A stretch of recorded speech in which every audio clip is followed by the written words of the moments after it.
1 더하기 1이 무한대가 되는 시간 1프로TV가 여러분을 찾아갑니다. 각 분야의 1프로 최고 전문가들이 모여 펼치는 지식의 향연 지금 시작합니다.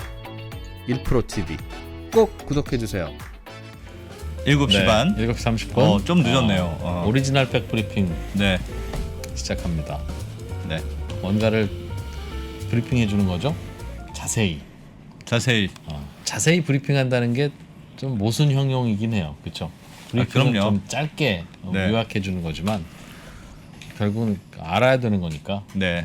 네. 기자들이 보통 취재를 할 때 취재원이 공식적인 이야기 하고 나서 뒤에 가서 사실은 말이야. 이런 거 그걸 백브리핑이라고 하죠. 맞아요.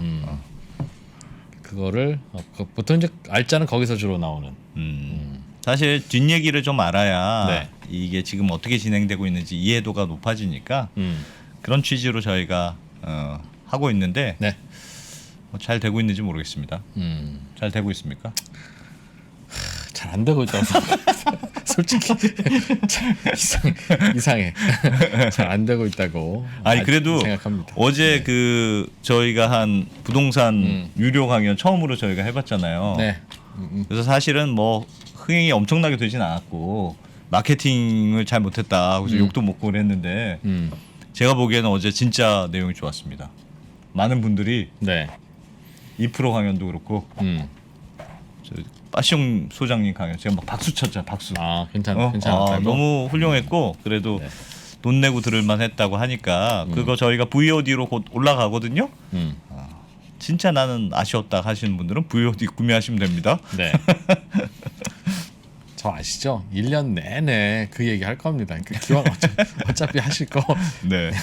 그거 아직은 안 올라왔습니다. 불량공주님 내용 네. 너무 좋았다고. 예, 조만간 이번 주 내로 올리면 저희가 또 공지할게요. 네. 예. 아직은 뭐 어제 구매하실 수 없습니다. 그때 보니까 어제 일요일 날 토요일 날 그 유료로 들어오셨던 분들 많네. 브로콜리 냠냠님도 네. 들어와 계셨고 여러분 들어와 계셨네요. 감사합니다. 네. 자, 오늘은 오늘도 부동산 얘기입니다. 네? 동생이 아니잖아요. 부동산 얘기입니다. 네. 뭐냐면 그 휴대폰 안에 혹은 서버 안에 네. 이게 세상에서 제일 땅값 비싼 곳이에요. 그 MPU 때 배운 거잖아요. 그래서 이 반도체를 어떻게 만드느냐, 네. 같은 면적에 얼마나 미세하게 만드느냐에 따라서, 예. 즉 그러니까 반도체 용적률을 높이기 위한 맞아요. 경쟁. 이게 요즘 반도체 업계의 핵심 경쟁이에요. 예, 예. 오늘 그 얘기를 해드린다니까요. 맞아요. 맞아요. 그때 우리 미국물 먹고 오신 대표님이 네. 설명해 주셨죠. 세상에서 가장 비싼 부동산이다. 반도체가. 네. 예, 그 얘기를 머니투데이 방송의 권순우 기자가 예. 저희에게 스카웃 당해서 네. 오셨습니다. 곧 백브리핑으로 아예 넘어오실 것 같은 아침 시간을 정리하고. 네. 일단은 아침엔 너무 힘들다. 시간도 짧잖아요. 우리는 시간을 넉넉해 주잖아요. 권순우 기자를 불러서 왜 그렇게 쓰냐? 30분만 그래. 저희는 시간을 충분히 드립니다. 얘기라고 생각합니다. 예, 잠시 후에 만나보겠습니다. 네. 네. 권순우 기자님 잘 아시죠? 네. 예, 소개가 필요 없어요. 거의. 네. 바로 그 권순우 나와 계십니다. 어서 오십시오. 예, 안녕하세요. 머니투데이 방송 권순우 기자입니다. 스스로 소개하시잖아요. 게다가 우리 이제 빠져도 돼. 잠깐 밥 좀 먹고 오겠습니다. 아니 권순우 기자님은 판서에서 해도 잘할 것 같아. 판서 하셔도. 아무튼. 근데 순간적으로 부동산 얘기하신다 그래가지고 네. 내가 타이밍이 아닌가? 아니 근데 굉장히 전문적인 은유를 해주셨네요. 그렇습니다. 네. 용적률을 높이는 게임 네. 그쵸. 하고 있죠. 예. 네. 오늘 반도체 얘기. 오늘 안 그래도 뭐 인텔이 반도체 투자한다고 해서 떠들썩했잖아요. 네. 그 얘기부터 좀 해주시면 안 들어볼까요? 됩니까? 인텔이 반도체 제조 공장을 얼마 투자했더라? 40조를 투자한다. 뭐 투자해서 미국에다 짓는다. 음. 뭐 지으라고 하지 뭐. 그게 뭐 그렇게 큰 인텔이 뭐 그쵸. 예. 그 왜 그렇게 호들갑이에요? 그러니까 뭐 네. TSMC 뭐 120조 뭐 네. 뭐 삼성전자 뭐 100조 예. 뭐 한다, 네. 뭐 나노 뭐 이런 예. 얘기하고 이게 언더스탠딩이잖아요. 예. 우리가 네. 이해하기 위한 건데 네. 그래서 시간을 좀 넉넉하게 주신다 그래서 네. 그러면 우리가 맨날 보는 뉴스지만 사실은 잘 모르는 그리고 안다고 얘기하지만 한 95%는 잘 모르는 예. 그런 아주 기본적인 얘기를 좀 드리려고 합니다. 네. 그 반도체라는 것을 어떻게 만드는 거고 어떤 경쟁이 이루어지고 있고 네. 이 뉴스를 이해하게 되면 앞으로 나오는 뉴스를 볼 때 좀 이해하기가 좀 쉬운 네. 그런 얘기가 될 것 같아요. 알겠습니다. 그 뭐 오늘은 좀 시간 넉넉하게 주신다 그래서 그냥 네. 풀 스토리로 준비했습니다. 네. 예. 일단 뉴스를 잠깐 소개를 해드리면 예. 뭐 인텔이 뭐 네덜란드 ASML에서 차세대 반도체 장비를 뭐 도입하기로 했다. 뭐 이러면서 뭐 1.8나노 뭐 얘기하고 뭐 이런저런 얘기 나오는데 네. 사실 얘기가 뭐 숫자가 크다, 뭐 되게 어허. 치열한 경쟁이 이루어지고 있다라는 건 좀 아실 그 느낌은 오는데 도대체 이게 무슨 경쟁을 하고 있는 건지에 대한 감을 잡기가 좀 어려워요. 네. 그래서 제가 이 에피소드를 좀 준비하고 싶었던 이유가 저도 이 뉴스 때문에 공부를 많이 해봤는데 내용이 너무 어려워요. 뭐 노광 장비가 어쩌고저쩌고, 뭐 EUV가 어쩌고저쩌고, 나노가 어쩌고저쩌고. 그 도대체 이게 그 뭐가 중요하고 뭐가 안 중요한지를 구분하는 것들이 너무 어려워서 네. 기술 공부를 한참 하다 보니까 네. 아 기술 공부를 다 할 필요가 없구나라는 거를 그래요? 깨닫고 기술 공부를 하지 않는 방법과 그에 대한 스토리에 대한 이야기를 좀 드려보려고 해요. 예. 일단 기본적인 얘기를 좀 드리면은 이제 이게 우리한테 제일 중요한 거는 삼성전자 주가 아니겠습니까? 예. 그렇죠. 예, 근데 삼성전자 주가는 어찌 보면은 그 밸류에이션, 그 가격을 책정하기가 굉장히 쉬워요. 왜냐하면 메모리 가격에 연동이 돼 있기 때문에 네. 여기서 뭐 스마트폰을 몇 대를 팔든지 말든지 뭐 그 가전제품이 뭐 팔리든 말든 일단 삼성전자의 주가는 거의 메모리 반도체 가격과 거의 직결되어 있습니다. 예. 그래서 그냥 메모리 반도체 가격이 오른다더라라고 하면 9만 원. 내린다더라 그럼 6만 원. 그냥 그 사이클에서 그냥 유지가 돼요. 근데 보통은 반도체 가격 전망이 한 6개월에서 9개월 정도 선행 지표로 나오거든요. 그러니까 야 한 6개월, 9개월 정도까지 오른대라고 하면 9개월 전부터 그러니까 고점에 돼 있는 경우가 되게 많아요. 예. 그래서 실제로 작년 같은 경우에 반도체 가격 고점이 이제 3분기가 고점이었거든요. 예. 그래서 주가 고점이 한 1월 달쯤 됐어요. 예. 그럼 지금은 반도체 가격의 저점이 어딘지가 확인이 되지 않고 있는 상황이거든요. 예. 그러니까 어쨌든 하락 추세에 있다라는 걸 알기 때문에 지금 한 6만 원대 그리고 예. 7만 원대 이렇게 돼 있는 거고 야 이제 좀 바닥이지 않을까라는 기대가 올라오면서 한 7만 원대 뭐 이 정도로 움직이게 돼요. 예. 근데 그때 1월 달 당시에 한 9만 원 좀 넘어가기 시작하니까 애널리스트들이 갑자기 멀티플을 올려서 목표 주가를 12만 원을 제시하기 시작했어요. 예. 그럼 그때 왜 그랬냐면은 메모리 반도체로는 뭘로 가도 9만 원대를 뚫기가 어렵습니다. 그러면 혹시 지금 삼성에서 하고 있는 이제 파운드리가 잘 되면 우리가 여기다가 추가적인 밸류를 줄 수 있다. 그래갖고 12만 원이 된 거거든요. 예. 근데 물론 그때 잘 안 됐습니다. 파운드리가. 네. 그래가지고 결국은 10만 원대를 뚫지 못하고 다시 6만 원대로 내려오는 그런 흐름을 예. 보였어요. 예.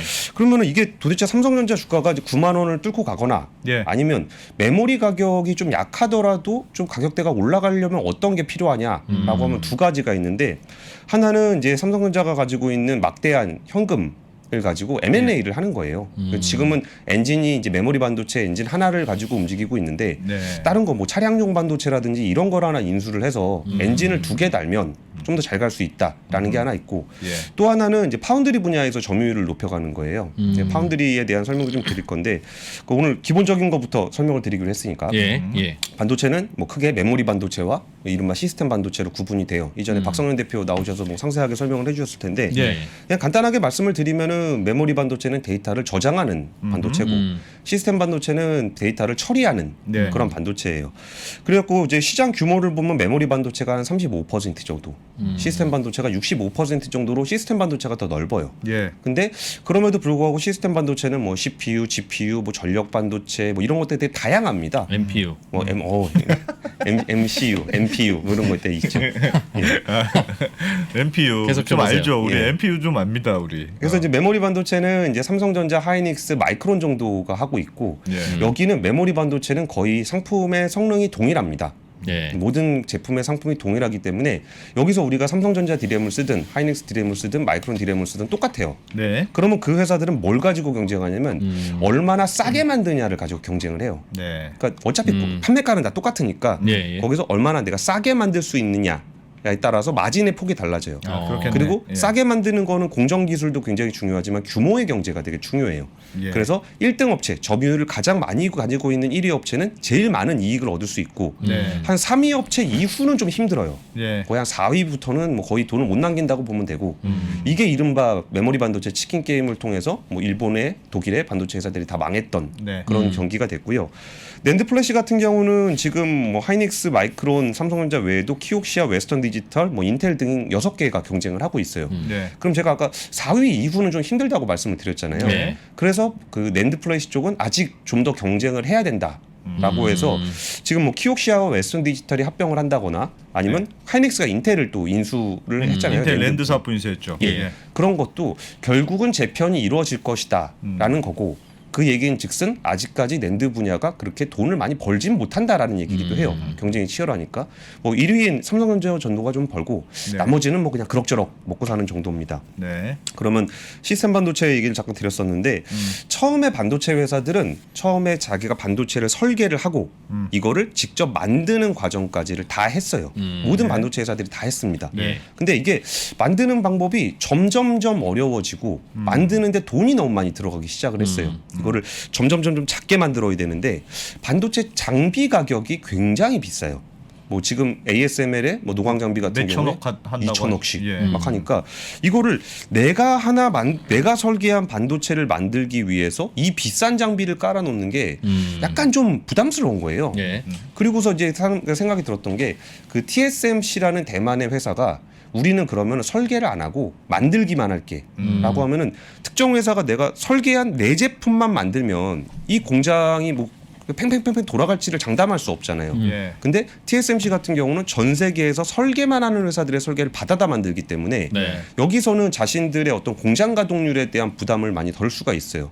그러면서 점점 전문화가 이루어지기 시작했는데 그 과정에서 반도체를 설계만 하는 회사 가 이른바 공장이 없다 그래서 팹리스라는 회사들이 예. 나타나기 시작했고 예. 이게 그 리벨리온 같은 MPU 회사들 그런 그 설계만 하는 회사들이 나타나기 시작했고 여기서 이제 파운드리라고 불리는 그냥 공장을 그 위탁 생산만 해주는 네. 그런 회사들이 나타나기 시작했어요. 네. 그러면은 팹리스 같은 경우는 정말 그 어찌 보면 이전에 설명을 들으셨겠지만 건축 설계사 같이 설계사. 예, 설계 사무소처럼 그냥 뭐 CAD 프로그램이 있으면 내가 집에서도 그릴 수 있어요. 뭐 그냥 뭐 내가 혼자 열심히 그리면 됩니다. 예. 그리고 여러 사람이 같이 그리면서 나는 줄 하나 갖고 이 사람이 줄 하나 갖고 그럴 필요 없잖아요. 정말 천재적인 누군가가 설계를 아주 멋있게 해내면은 실제로 저도 그 리벨리온 사무실 가봤는데 그 저희 PD들하고 같이 갔었는데 예. PD들이 굉장히 큰 실망을 했어요. 반도체 회사를 갔는데 아무것도 컴퓨터밖에 없어요. 아무것도 없어. 그냥 사람들이 다 컴퓨터 앞에 앉아서 그냥 컴퓨터를 하고 있으니까 이게 도대체 뭐냐? 아, 찍을 게 없구나. 찍을 게 없어. 찍을 게 없는 거죠. PC방인 줄 알았구나. 그리고 갔더니 뭐 반도체 샘플 나왔다고 한 개 있고 뭐 이렇게 있으니까 굉장히 실망하는 표정을 많이 지었었는데 네. 그러면서 팹리스 업체들 같은 경우는 그렇게 이제 그 설계를 하는 그런 인력을 중심으로 성장을 하게 되고 이 파운드리 분야에서는 그 어마어마한 장비와 소재와 엄청난 자본과 이런 게 투입되는 방식으로 좀 진화를 하게 됐어요. 예. 그리고서 그 파운드리 분야에서는 대만의 TSMC가 이제 압도적인 1위 58%를 차지하고 있고 삼성전자가 2위 14%, 뭐 3위가 대만의 UMC, 4위가 글로벌 파운드리, 5위가 중국의 SMIC인데 여기서도 뭐 굳이 다 기억하실 필요가 별로 없는 게 예를 들면은 이제 미국의 글로벌 파운드리 같은 경우는 미국의 우리가 이제 CPU 회사 중에 그 AMD 예. 암드라고 불리는 AMD와 글로벌 파운드리는 사실은 한 회사였습니다. 같은 회사로 같이 있다가 예. 야 우리가 둘이 함께 있어봐야 이거 죽도 밥도 안 된다. 그러니까 AMD는 팹리스로 해서 빠져나오고 글로벌 파운드리는 파운드리만 전담으로 하는 그런 업체로 분리를 하게 돼요. 예. 여기 이제 AMD를 통해서 그걸 볼 수 있게 되고 1위 업체인 인텔 같은 경우는 여전히 설계와 생산을 직접 하고 있어요. 예. 그리고 삼성 같은 경우도 메모리 반도체의 설계와 메모리 반도체의 파운드리를 직접 하고 있어서 이런 회사들을 종합 반도체 회사라 그래서 IDM이라고 예. 표현을 합니다. 근데 삼성전자는 조금 특이한 구조를 가진 게 이게 삼성전자 같은 회사가 없어요. 그러니까 삼성전자 안에도 이게 말이 종합 반도체 회사인데 그 안에 칩 설계만 하는 팹리스 사업부가 따로 있어요. 아, 전자네. 그렇죠. 예, 예. 예, 근데 그 사업부는 잘 알려지지 않은 부분들이 굉장히 많아요. 그러니까 여기서 엑시노스 그 갤럭시에 들어가는 엑시노스를 만든다는 얘기는 다들 들으셨을 텐데 이미지 센서 이런 것도 만들잖아요. 이미지 센서도 만들죠.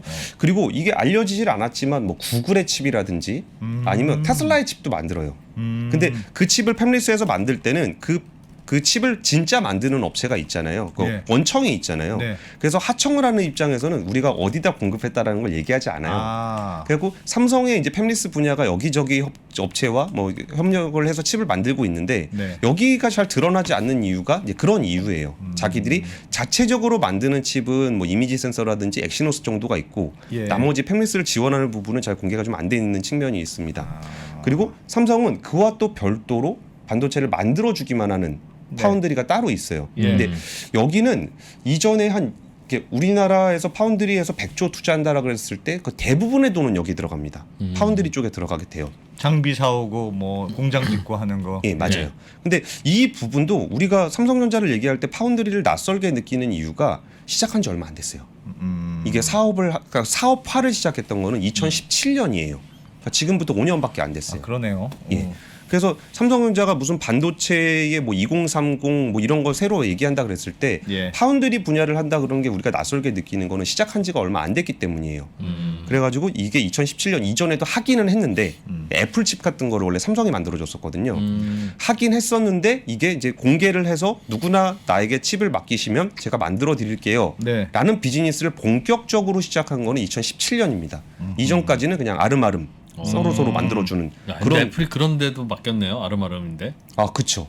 워낙 칩을 잘 만드는 회사니까요. 예. 그리고 이제 여기서 그 얘기 설명드렸던 IDM이라는 종합 반도체 구조가 있고 예. 삼성은 IDM이면서 팹리스 따로 파운드리 따로 있고 거기에 TSMC 같은 파운드리 업체들이 있고 뭐 엔비디아라든지 뭐 그런 그 퀄컴 같은 칩 설계만 하는 그런 예. 팹리스 회사가 따로 있어요. 근데 제가 아까 뭐 대만의 UMC라든지 중국의 SMIC는 굳이 볼 필요가 없다는 이유는 여기들은 성숙 공정이라 그래서 나노수가 큰 예. 뭐 20나노, 30나노, 40나노 뭐 이게 치수를 그렇게 재지는 않습니다만 네. 큰 나노를 중심으로 하고 있기 때문에 우리가 주로 봐야 되는 선단 공정, 10나노 이하의 선단 공정은 TSMC와 삼성전자만 해요. 그러니까 이 부분만 그냥 기억하시면 돼요. 근데 이게 왜 그렇게 나눠지는지는 뒤에 또 설명을 드릴 겁니다. 예. 그리고 우리가 파운드리 얘기할 때 이제 몇 나노 뭐 얘기하잖아요. 예. 근데 그 몇 나노가 뭘까요? 나노. 회로 선폭. 그쵸. 맞네? 예, 선폭으로 알려져 있습니다. 네. 그러니까 이게 나노라고 얘기하면은 이게 뭐 그런 얘기예요. 뭐 10억 분의 1m 그래서 뭐 10의 마이너스 9승이다. 회로를 얼마나 얇게 그리느냐, 예. 얇은 선으로 예. 세밀하게 세밀화를 그리느냐. 가늘게. 예, 가늘게. 그러니까 이걸 얘기할 때 뭐 누가 비유를 한다고 뭐 머리카락의 10만 분의 1이다라고 비유를 하는데 네. 전혀 비유가 안 됩니다. 감도 안 와. 네. 그러니까 이건 별 비유가 그런 의미가 없고 예. 그냥 우리가 알기로는 굉장히 작다. 굉장히 얇다라는 거를 좀 아시면 좋을 것 같고 이게 그 제가 이걸 설명할 때 그나마 좀 실감을 할 수 있게 해드리려고 해놨던 비유 중에 하나가 예. 우리가 그 누구나 다 아는 양자역학이 있잖아요. 네. 기본적으로 우리가 이제 초등학교 졸업하면 다 배우는 그 양자역학에서 예. 보면은 양자를 이렇게 벽이 있을 때 벽에다가 양자를 던지면 전자를 던지면 양자의 세계 정말 그 미시의 세계에서는 어떤 애는 통과가 되고 어떤 애는 통과가 안 되고 막 이렇다잖아요. 앤트맨. 그렇죠. 앤트맨에 보면 양자역학에 대해서 잘 나와 있죠. 예. 우리가 그게 뭔지는 전혀 모르지만 양자역학이라는 걸 배우는 분들도 그런 얘기를 하더라고요. 이거를 이해한다라고 하는 게 아니고 계속 외우다 보면 내가 이해한 듯한 착각을 일으킨다라고 네. 할 정도로 그 우리는 상상하기도 어려운 그 미시 세계의 일인데 예. 여기에서 거의 한 3나노 이하로 가게 되면은 여기서 양자 간섭이라는 게 발생을 한대요. 그러니까 이제 물리적으로 막혀 있는 공간에서 전자가 갑자기 뚫고 지나가기도 하고 너무 미세하니까. 너무 미세하니까. 네. 그러니까 우리가 정말 그 상상하기도 어렵고 수학적으로만 있다라고 생각하는 그 양자 세계에서 일어나는 일이 네. 그거를 실제로 컨트롤하는 데가 이 반도체예요. 그 정도면 야 이게 정말 상상하기도 어려울 정도로 그 작은 세계를 다루고 있구나라는 거를 조금은 실감할 수 있지 않을까 네. 그런 생각이 들고요. 이게 얇은 붓이라는 말을 해주셨는데 이게 붓으로 표현하기에도 붓도 너무 두꺼워요. 그러니까 이게 이제 전혀 이걸 그리는 것도 불가능하기 때문에 거의 뭐 빛으로 쏴서 뭐 이런 일을 뭐 한다고 하는데 그러다 보니까 굉장히 어려운 기술들에 대한 얘기가 많이 나와서 예. 우리가 여기에 접근하기를 굉장히 두려워하는 그런 현상들이 발생을 해요. 그리고 이게 선폭이 얇아져야 되는 이유는 어찌 보면 굉장히 단순합니다. 그 조그만 공간에 더 많은 반도체를 집어넣기 위해서예요. 예. 그 트랜지스터를 더 많이 넣어야 되니까 이거를 계속적으로 해야 되고 이거에 따라서 반도체 성능은 계속적으로 되게 개선이 되었습니다. 네. 그러면 이게 선폭을 얼마나 줄여야 되는지 이에 그 나노를 누가 정했냐? 이게 옛날에 인텔이 정했습니다. 인텔이 그걸 정했어요? 이게 사실상 인텔이 정했습니다. 어. 이게 왜 중요하냐면 이거 사실 그 1993년에 미국의 반도체 산업협회가 로드맵을 만들긴 했는데 예. 사실은 그냥 인텔이 정했다라고 보셔도 돼요.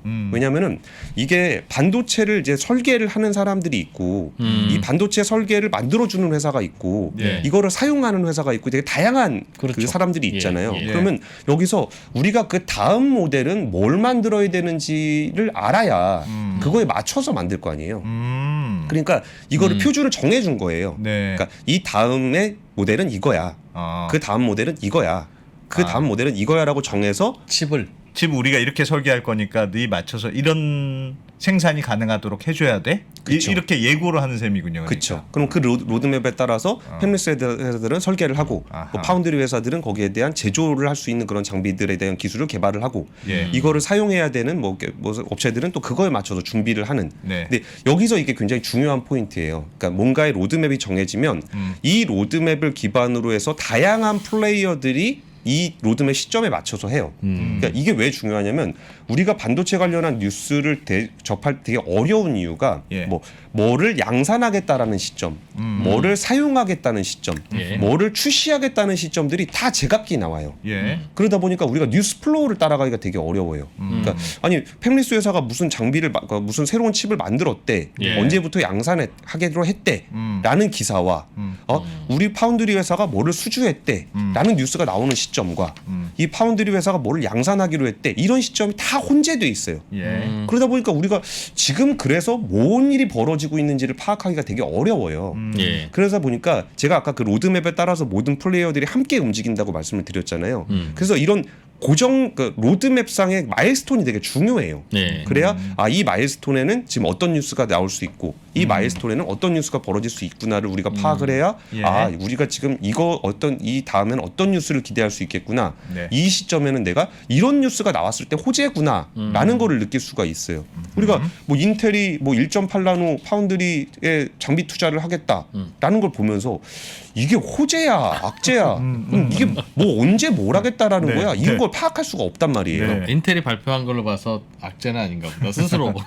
그러니까 이게 왜 호재인지도 알 수가 없는 거고. 그럼 실제로 걔가 그걸 양산을 하는 게 무슨 의미인지 또 좀 파악하기 되게 어렵거든요. 예. 그래서 이 로드맵이 있었는데 사실 2016년 이후에는 그 로드맵이 발표가 안 됐어요. 왜냐면은 더 이상 그 나노의 선폭을 계산하는 게 별 의미가 없어졌기 때문이에요. 그게 왜 그런지를 제가 그 그림을 하나 보여드릴게요. 예. 아 그림 좋다. 그림. 요 그림을 보면은 예. 우리가 이제 선폭이라고 얘기하는 요 L 있잖아요. 위에가 게이트라고 불리는 건데 네. 이 게이트의 L이 선폭입니다. 랭스. 예. 네. 그러니까 요게 몇 나노냐? 아 조개 몇 나노나가 중요한 거군요. 예. 그걸 가지고 우리는 몇 나노를 얘기를 했어요. 예. 그러면 그 밑에 그 하얀 부분 있잖아요. L 밑에. 네. 바디. 예, 거기서 뭐가 이렇게 지나다니는데 네. 그 게이트가 위에서 이걸 조정해 주는 거예요.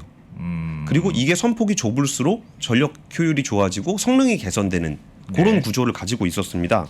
근데 이게 아까 전에 2016년 이후에 안 나왔다고 말씀을 드렸는데 예. 그럼 나노도 뭘 기준으로 뭐 언제는 90나노고 언제는 65나노고 야 80나노 70나노는 왜 없냐라는 생각을 할 수 있는데 이 전까지에 90나노가 나왔다면 그 다음 나노수는 거기에 대한 70% 65나노가 그 다음 그 나노의 기준이 돼요. 예. 그러면 우리가 지금 90나노를 냈고 다음에는 70%를 계산해서 65나노로 할 거야 예. 라는 로드맵이 나오면 거기에 맞춰서 준비를 합니다. 예. 그리고 65나노 다음엔 그 다음에 70% 예. 0.7을 곱해서 한 45나노 네. 뭐 이런 식으로 이게 개선이 되어 왔던 거예요. 예. 왜 70%를 곱하죠? 그냥 정한 겁니다. 이 다음 개선을 위해서는 이 정도 성능 개선과 이 정도 효율을 개선할 수 있다라고 해서 그래야 개선이 있지. 예, 그래야 목표를 잡아놓은 거예요. 네. 그럼 여기서 계속 이걸 자꾸 좁아지다 보니까 이 선폭이 계속 잡아지다 보니까 이 위에서 게이트가 밑에 이걸 조정을 해줘야 되거든요. 네. 근데 이 게이트가 더 이상 이걸 조정하기가 어려워진 거예요. 그러니까 게이트가 위에서 이걸 잡아주고 빼주고 해야 되는데 이걸 가지고 조정이 안 되다 보니까 이 모양을 바꾸기로 했어요. 그래서 어떤 구조를 갖게 되냐면 다음 표를 보여드릴게요. 그럼 이게 첫 번째 보여줬던 그림과 흡사한 게 제일 왼쪽에 있는 거고, 그러니까 위에서 아래로 지나가는 그 하얀 거를 조정해 주는 건데, 요 하얀 거를 위에서만 조정을 하니까 잘 조정이 안 돼요. 그래서 얘를 입체로 세워 올렸습니다.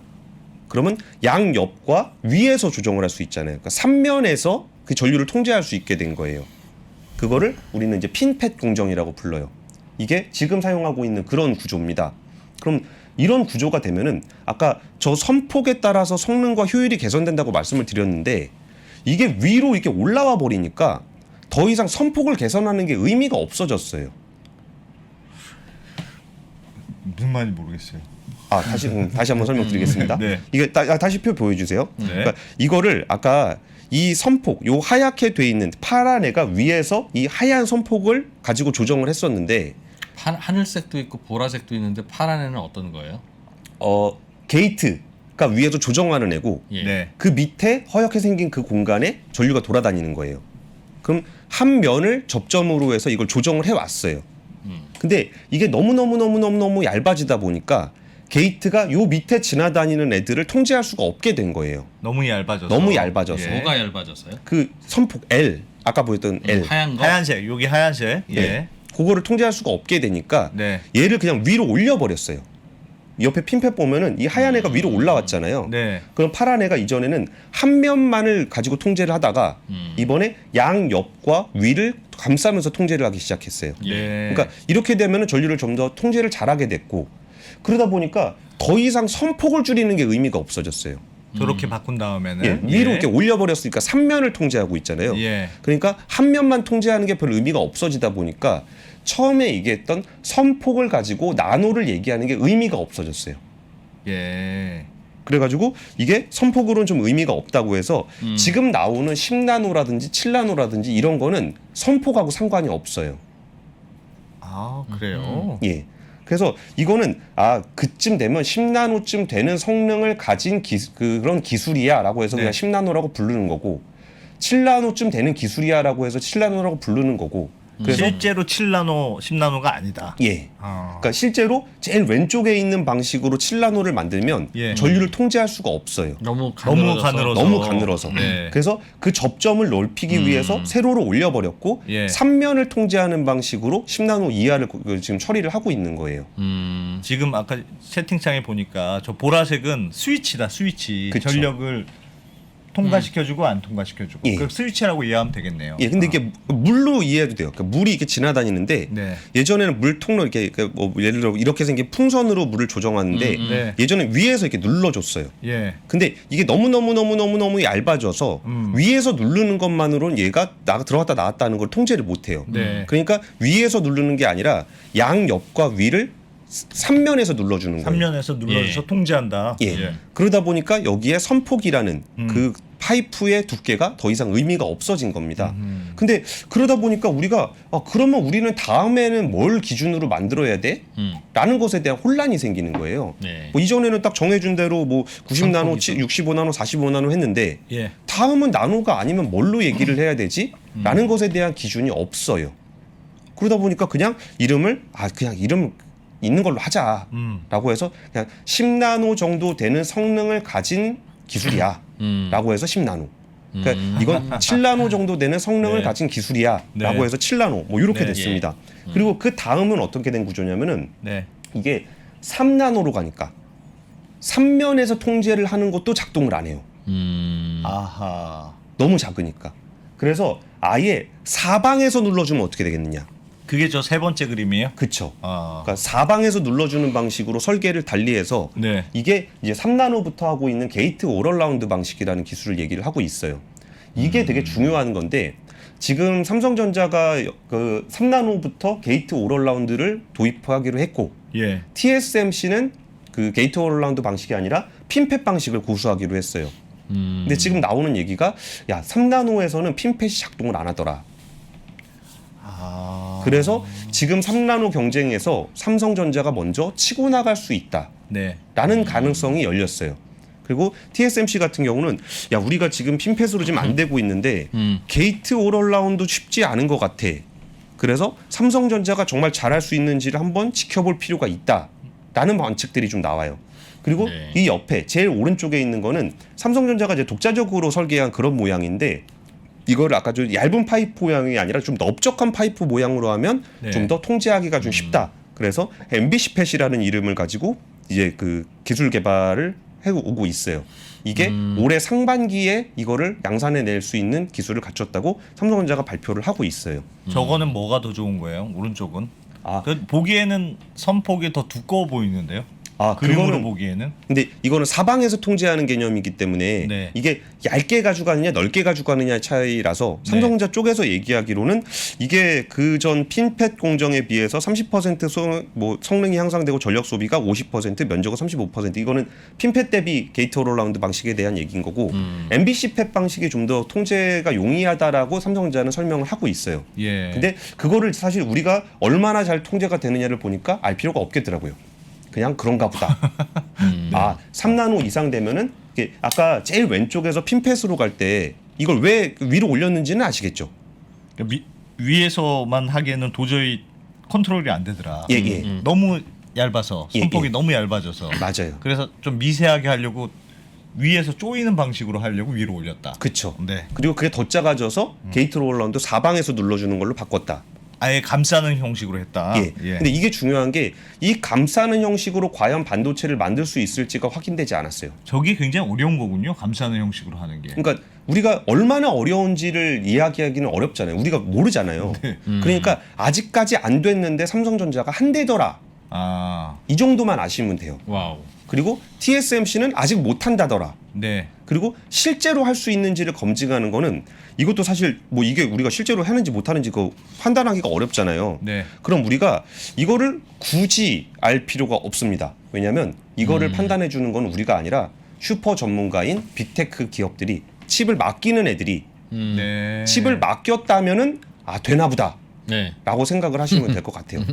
그럼 여기서 아까 전에 이제 더 이상 나노수 경쟁이 큰 의미가 없어졌다라는 말씀을 좀 드렸잖아요. 그럼 성능이 더 중요하다는 건데 여기서 아까 인텔이 갑자기 1.8나노 관련한 걸 2025년에 한다 그랬는데 네. 그때 제가 아까 그 나노수 경쟁이 별 의미가 없어졌고 동일 나노라고 하더라도 회사별로 성능 차이가 많이 난다라는 말씀을 좀 드렸잖아요. 예. 예. 근데 그때 무슨 일이 있었냐면은 7나노에서 한번 되게 큰 이벤트가 한 번 있었어요.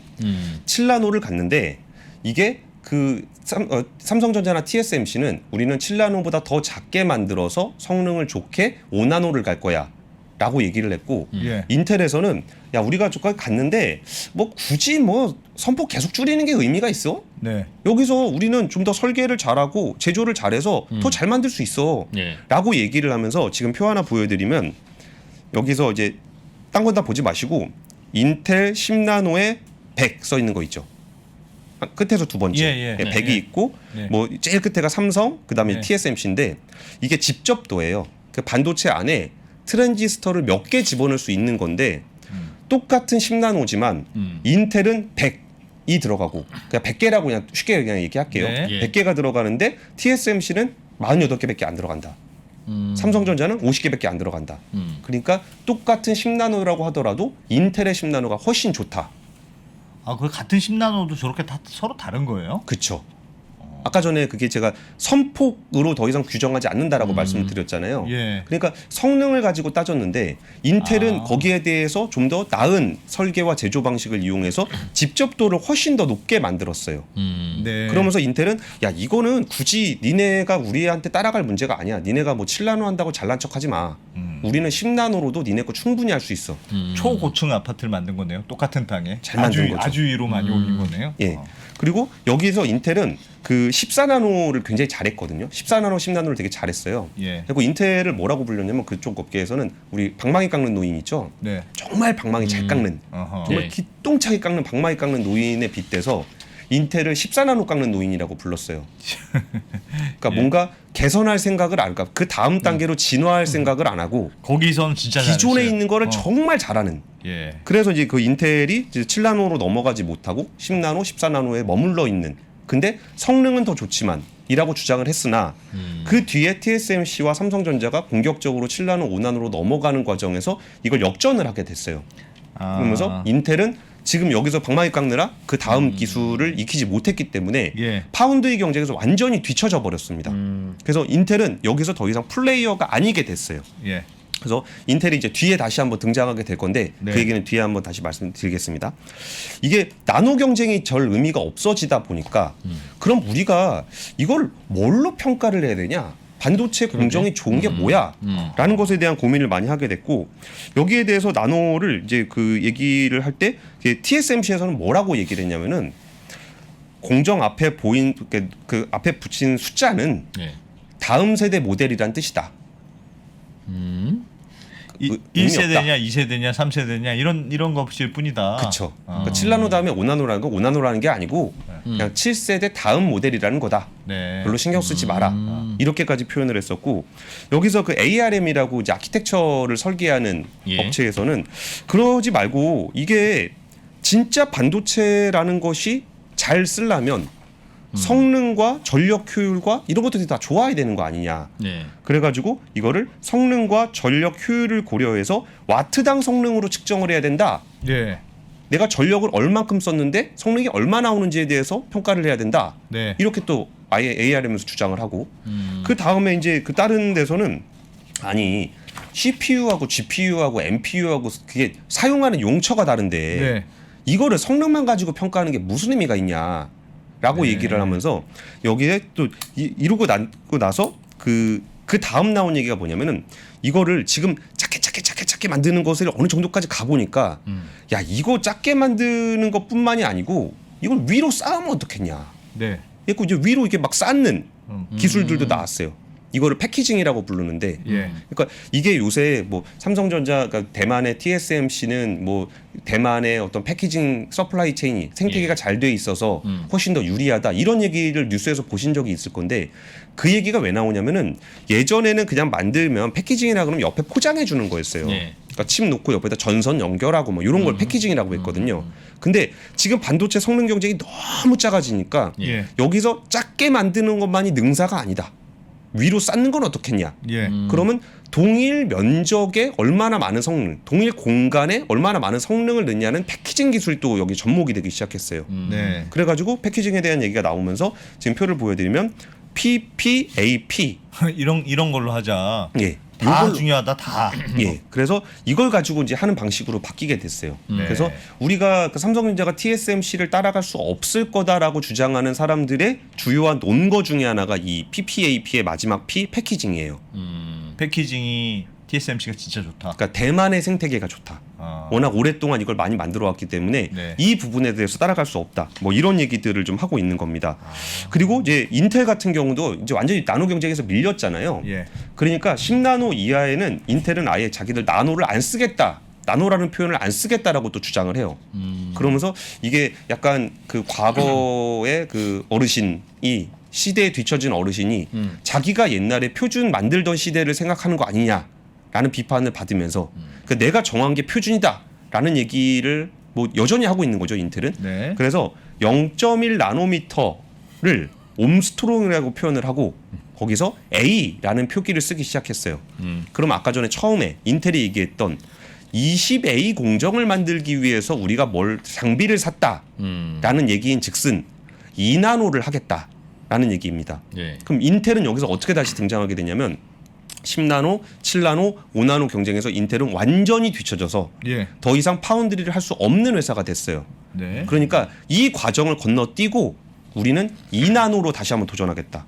바이든 행정부의 든든한 후원을 뒤에 얻고 우리가 다시 외계인을 잡아와서 2나노부터는 우리가 다시 한번 해보겠다라는 얘기를 하면서 여기에 20A 옴스트롱 개념을 갖고 와서 지금 나오는 얘기는 이 나노 경쟁에 인텔이 도전장을 내밀었다라는 뉴스로 보시면 돼요. 아. 그럼 2나노인지 아닌지 아직 확실히 모르네요. 근데 아까 말씀드렸던 게 네. 3나노에서 게이트 올라운드 방식이 제대로 작동하는지가 확인되지 않았다라고 말씀을 드렸잖아요. 네. 근데 지금 인텔이 하는 얘기는 2나노를 얘기하고 있어요. 네. 그러니까 우리가 뉴스 플로우를 이해할 때 예. 지금 우리가 지금 2나노를 언제 그러니까 우리가 이거를 왜 알아야 되고 언제 알아야 되느냐에 예. 대한 시점으로 볼 때 지금 사실 그 2나노까지 볼 필요는 별로 없는 것 같아요. 그러니까 삼성 같은 경우도 2025년 2나노 공정에 대한 얘기를 하고 있거든요. 예. 근데 3나노도 지금 아직 확인이 안 됐는데 예. 우리가 2나노 뉴스까지 이렇게 다 챙겨봐야 되나? 라는 생각이 좀 든다는 거죠. 그래서 이 과정들에 대한 어떤 흐름들을 모르면 2나노를 한대? 3나노를 한대? 5나노를 한대? 이게 굉장히 헷갈려요. 네. 근데 지금은 3나노 경쟁이 아직 시작도 안 한 시점이기 때문에 네. 2나노 경쟁에 관련한 뉴스는 테슬라가 배터리 가격을 절반으로 만들게요. 라는 얘기 정도로 해석을 하면 어떨까? 라는 개념으로 좀 저는 좀 이해를 좀 하고 하는 게 좀 뉴스를 이해하기가 좀 편하다. 아직 전혀 확인되지는 않은 거다. 그러니까 예를 들면 각 회사들이 우리는 몇 나노를 한다, 몇 나노를 한다 얘기를 하는데 예. 3나노 밑으로는 아직 그러니까 3나노도 아직 뭐가 현실화된 게 없는 상황이기 때문에 예. 그 밑에 숫자들 가지고 막 발표하는 거는 아직은 의미 없는 숫자들이다 이런 말씀이네요. 그러니까 기술자들끼리 의미 있는 숫자. 아, 기술자들끼리 의미 있는 숫자. 예, 그러니까 2나노를 타겟으로 뭔가를 개발하고 있는 사람들에게 유의미한 숫자. 근데 우리 같은 일반 사람들에게는 별로 중요하지 않은 것 같은. 그러니까 지금 배터리 가격이 킬로와트 시당 뭐 100달러 가느냐 안 가느냐 얘기하고 있는데 우리는 50달러 갑니다.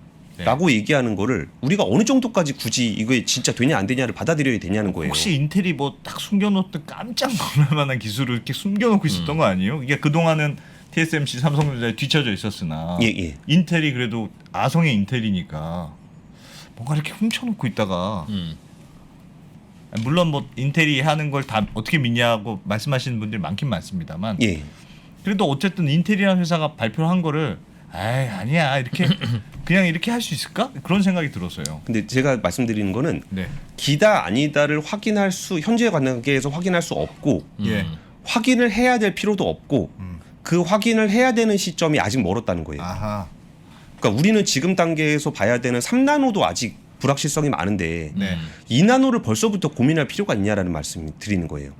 그러니까 우리가 뉴스를 볼 때. 예. 그래서 지금 그 인텔이 하고 있는 얘기는 뭐 인텔이 2나노를 공격적으로 배팅을 할 수밖에 없는 이유도 있어요. 예. 왜냐하면 3나노 경쟁은 이미 시작이 됐기 때문에 인텔이 길을 쓰고 따라가도 3나노 경쟁에서는 게임이 안 돼요. 네. 그러면 이거보다 더 앞선 공정에다가 배팅을 해야지 3나노에다 배팅을 하면 타이밍이 너무 늦어요. 네. 그래서 지금 3나노 경쟁을 하고 있는 거는 삼성과 TSMC의 경쟁이 되는 거고 네. 삼성이 이 올해 상반기 중에 이걸 해보겠다고 하고 있고 예. TSMC는 하반기 중에 해보고 있다고 하고 있고 인텔은 우리는 안 되겠으니 2025년에 2나노를 해보겠다. 라는 얘기를 하고 있다라고 이해를 하시면 될 것 같아요. 알겠습니다. 다시 한번 말씀드리지만 네. 이 경쟁에 대해서 그럼 2나노가 인텔이 했는지 안 했는지 우리가 어떻게 확인하냐 라는 거는 너무 단순하게 빅테크가 주문을 넣냐 안 넣냐를 보시면 제가 그걸 보면 안다. 네, 그 얘기 많이 해요. 이게 수소차 제가 수소 되게 좋아하잖아요. 네. 그럼 우리나라 기업들 중에 수소 관련 기술들이 좀 진짜 경쟁력 있는 기술들을 가진 협력 업체들을 어떻게 구분하냐 네. 라고 물어보시면은 저는 단순하게 우리가 평가를 하기는 너무 어려우니까 예. 그런 것들을 평가를 잘하는 현대차를 믿어보자. 네. 그럼 현대차에 납품이 된다라는 거는 그 기술력을 현대차가 인정한 거니까 네. 우리 같은 아마추어는 쟤네 기술력을 분석할 수 없지만 네. 전문가들이 분석한 걸 한번 믿어보자 이런 얘기를 주로 하거든요. 근데 이 파운드리 분야 역시 저는 그런 식으로 접근하면 편한 것 같아요. 정말 인텔의 파운드리, TSMC의 파운드리, 삼성의 파운드리가 얼마나 경쟁력이 있는지를 우리가 판단하기가 너무 어려워요. 예. 그리고 기술자들의 설명을 깊이 있게 들어가 보면 점점 더 무슨 말인지 모르겠어요. 그래서 거기서 이건 이런 방식으로 하고 저건 저런 방식으로 하고 이거를 우리가 아무리 봐도 이해가 안 가니까 그러면 진짜 전문가인 자기들끼리 하는 걸 보자라는 얘기를 좀 드리는 겁니다. 그리고 알겠습니다. 삼성전자의 점유율이 네. 파운드리 분야의 점유율이 높아지는 것이 중요하다. 라는 얘기를 많이 하거든요. 그러니까 TSMC와의 경쟁에서 점유율을 얼마나 넓혀갈 것이냐가 네. 그게 중요하다라는 말씀을 드리는데 저는 이 얘기도 굳이 그래서 매 분기 되면 뉴스 나와요. 뭐 우리 삼성전자가 1%포인트 점유율이 떨어졌다. 뭐 네. TSMC가 1%포인트가 앞섰다. 우리가 네. 뭐 경쟁에서 뒤처지고 있다. 예. 뭐 이런 얘기들 많이 하는데 네. 그거 제가 보기에는 보실 필요 없습니다. 그 중요한 얘기 아니에요? 예, 중요한 얘기 아닌 것 같아요. 왜요? 점유율이 중요한 거 아닙니까? 그리고 1차적으로 계절성이 있어요. 계절성. 예. 계절성의 대표적인 게 삼성전자 파운드리에서는 갤럭시에 들어가는 칩이 만들어지고 네. TSMC의 파운드리에서는 애플 칩이 만들어져요. 아. 그럼 애플은 12월 달에 그러니까 가을에 신제품을 내놓고 네. 삼성은 겨울에 1월 달에 내놔요. 예. 그러니까 고칩 나올 때가 점유율이 조금씩 올라가요. 네. 그래서 이 점유율을 보는 게 의미가 크게 없을 수 있다라는 말씀을 하나 드리는 게 있고 예. 또 하나는 삼성전자는 TSMC의 모든 부분에서 점유율을 따라갈 생각이 없어요. 전략 자체가 그렇다. 예. 그러니까 지금 TSMC 같은 경우는 과거부터 이런 파운드리 사업을 해왔기 때문에 한 2만여 종의 반도체를 만들 수가 있어요. 네. 거기에 참여하고 거기에 이제 고객사도 500개가 넘어요. 예. 근데 삼성전자 같은 경우는 한 7,000개 정도의 반도체를 만들 수가 있고 예. 고객사가 한 100개밖에 안 돼요. 그러면 이 어마어마한 라인업을 갖추고 있는 회사하고 라인업이 작은 회사하고 경쟁을 하는데 점유율 경쟁하는 게 무슨 의미가 있겠어요? 예를 들어서 국내에서 현대차의 점유율하고 예. 다임러 벤츠의 점유율을 비교하는 게 무슨 의미가 있겠어요? 다르죠. 세그멘트가 다르죠. 예. 그렇기 때문에 이 전체를 보면서 점유율을 따라서 이게 올라갔네 내려왔네를 비교하는 것은 큰 의미가 없어요. 네. 그리고 삼성도 그 성숙 공정이라고 불리는 그 뒷단 뭐 20나노, 40나노, 60나노 이런 큰 나노수에 대한 경쟁을 하지 않아요. 예. 근데 여기가 또 점유율은 꽤 되거든요. 근데 그런 부분에 대한 경쟁을 하고 있지 않기 때문에 여기서 단기적으로 몇 퍼센트 포인트가 올랐나 줄었나 이거는 사실 별 의미가 없어요. 예. 그러면 여기서 중요한 거는 10나노 이하의 선단 공정을 누가 얼마나 가져가느냐가 중요한 게임이에요. 그게 돈이 확실히 되는 분야입니까? 그 분야가? 돈도 되고 네. 그리고 그거에 대해 설명을 드릴게요. 왜 이게 중요하냐라고 예. 한다면 일단 말씀대로 돈이 됩니다. 네. 그러니까 TSMC 같은 경우에 2019년 1분기에 7나노 지금 표 하나 보여드리면 7나노의 매출 비중이 한 22% 정도 됐거든요. 네. 근데 1년 후가 되니까 35%로 높아졌어요. 예. 그러니까 7나노 공정, 선단 공정에 차지하는 비중이 매출에서 차지하는 비중이 점점 커지는 거예요. 아. 여기서 생산량 자체는 7나노에서 생산되는 게 더 적겠죠. 뒤에 예, 공정은 예. 되게 많으니까 여기에 네. 뭐 16나노, 28나노, 45나노, 65나노 이게 되게 많잖아요. 네. 그러니까 이게 그러니까 제품 숫자는 적을지 모르겠는데 예. 이게 단가가 세기 때문에 매출에서 차지하는 비중이 높아요. 매출에서 차지하는 순서가 나노 순으로 돼 있네요. 그냥 자연스럽게. 그렇죠. 그러니까 선단 공정을 잡는 게 중요해요. 그러니까 뒤에 공정에서 우리가 점유율을 좀 먹어야 되겠으니까 그러니까 네. 우리가 좀 작은 차, 뭐 자동차로 따지면은 좀 옛날 차를 좀 만들거나 아니면 싼 차를 좀 만들어서 점유율을 높여보자. 이거는 의미가 없는 경쟁이라는 거예요. 왜냐면 7나노 이하의 공정이 그 매출 비중이 높기 때문에 네. 이 부분에 대해서 경쟁을 하고 있는 거예요. 그래서 이 선단 공정을만 바라보셔도 돼요. 예. 나머지 분야는 그렇게 안 보셔도 되고. 선단이 어떻게 되느냐가 중요하다. 예. 3나노 성공하느냐. 예. 그런 게 중요하다는 거죠. 그리고 선단 공정의 경쟁이 또 중요한 이유가 여기가 투자비가 어마어마하게 들어갑니다. 이 나노수를 그렇겠죠. 낮출 때 그 그렇겠죠. 장비 값이 그냥 그렇겠죠. 수십조, 수백조 금방 들어가요. 네. 그래서 엄청나게 돈을 넣고 여기에 단가가 굉장히 세고 예. 그리고 성숙 공정은 이제 마진율은 괜찮지만 그러니까 성장성은 좀 약하고 그럼 이 선단 공정에서는 어떤 일을 하고 있냐면 왕창 돈을 부어서 거기서 누군가 왕창 만들어줘야 되고 예. 그 돈을 가지고 또 다음 공정에다 투자를 해야 돼요. 그러니까 여기서 한번 사이클이 꼬인다. 그럼 그 뒤로 못 따라가요. 네. 그래서 대만의 UMC라든지 뭐 저 글로벌 파운드리라든지 심지어 인텔도 포기한 이유가 그거예요. 한번 헛다리 짚었군요. 한번. 맞아요. 그러니까 14나노, 10나노에서 한번 헛다리 짚고서 매출 안 나오고 나니까 7나노에다 돈 쓸 수가 없어졌어요. 그래서 한 텀 치고 우리는 아예 2나노로 간다고 하는 거구나. 그러니까. 근데 한 텀 쉬어보니까 5나노, 3나노 가니까 도저히 감당이 안 되는 거예요. 네. 그래서 사실상 파운드리를 접어야 되냐를 고민을 하다가 예. 바이든 행정부가 이제 그 반도체를 생산하는 공정들에 대한 적극적인 지원을 약속하고 네. 인텔의 CEO가 바뀌고 하면서 어차피 여기서 밀린 거 아예 2나노에서 한번 다시 한번 해보겠다라는 네. 취지로 하고 있는 겁니다. 그리고 또 두 번째 이유는 뒤에 공정을 하지 않아도 선단 공정만 잘하면 뒤에 공정은 따라와요. 어떤 의미냐면 네. 예를 들어서 뭐 16나노를 반도체를 만들던 회사가 있을 거 아니에요. 예. 그럼 이 회사가 그 다음 모델을 내놓을 때는 이왕이면 그 다음 공정에 들어가고 싶어 해요. 어떤 회사가 주문한 회사가 팹리스 회사가 네. 내가 16나노로 이걸 만들었는데 예. 그 다음 모델은 좀 더 성능이 좋았으면 좋겠어. 그렇겠죠. 그러면 그렇겠죠. 10나노로 가고 싶어요. 그렇겠죠. 그러면 그 전에 10나노를 쓰던 애는 자기가 10나노를 쓰다가 더 좋은 칩을 만들고 싶으니까 7나노로 가잖아요. 네. 그러면 7나노를 쓰던 애가 5나노로 빠져줘야 되는 거예요. 그렇겠죠. 선단 공정만 계속하면 뒤에는 자연스럽게 따라와요. 아. 선단 공정만 이기면 돼요. 선단 공정만 이겨서 다음 단계로 넘어가면 네. 그 뒤에는 차곡차곡 따라오고 어느 순간이 되면 그 뒷단이 다 앞으로 오기 때문에 예. 뒤에 공정에 굳이 투자를 해서 아까 점유율을 넓히는 전략을 쓸 필요가 없어요.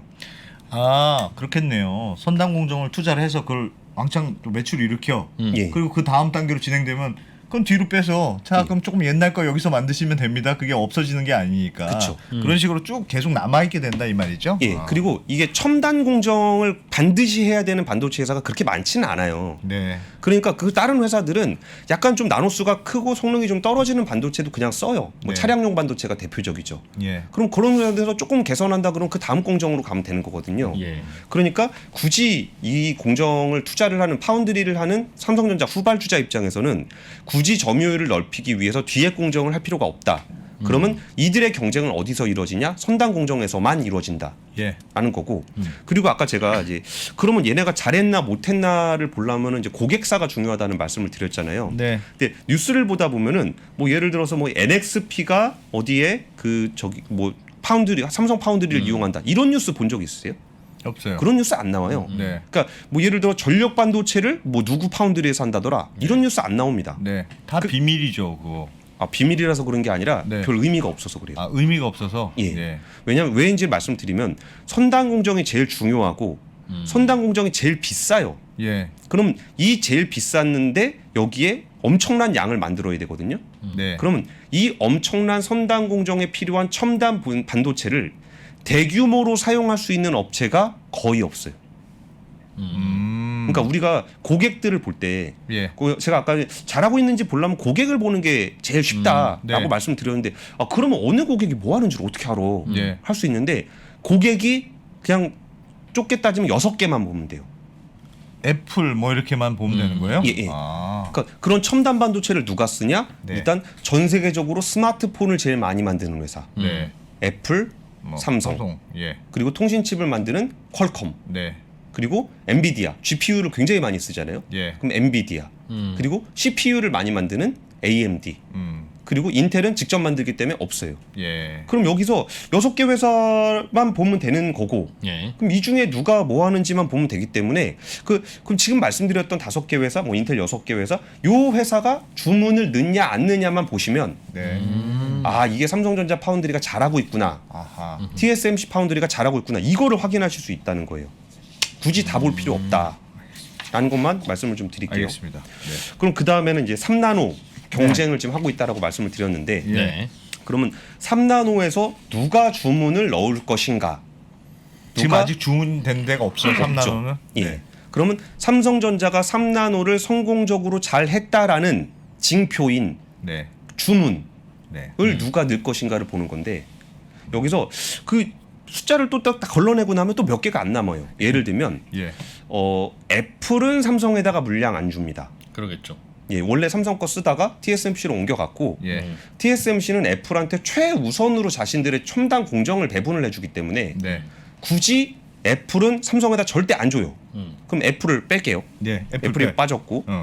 그러면 여기서 이제 네. 인텔이 그러니까 이게 그 아까 마일스톤을 두고 예. 이거를 가지고 동시에 경쟁을 한다고 말씀을 드렸잖아요. 근데 이 공정과 팹리스는 거의 한 몸으로 보셔도 될 정도로 밀접하게 움직여요. 예. 그러니까 이전에 우리 시대에는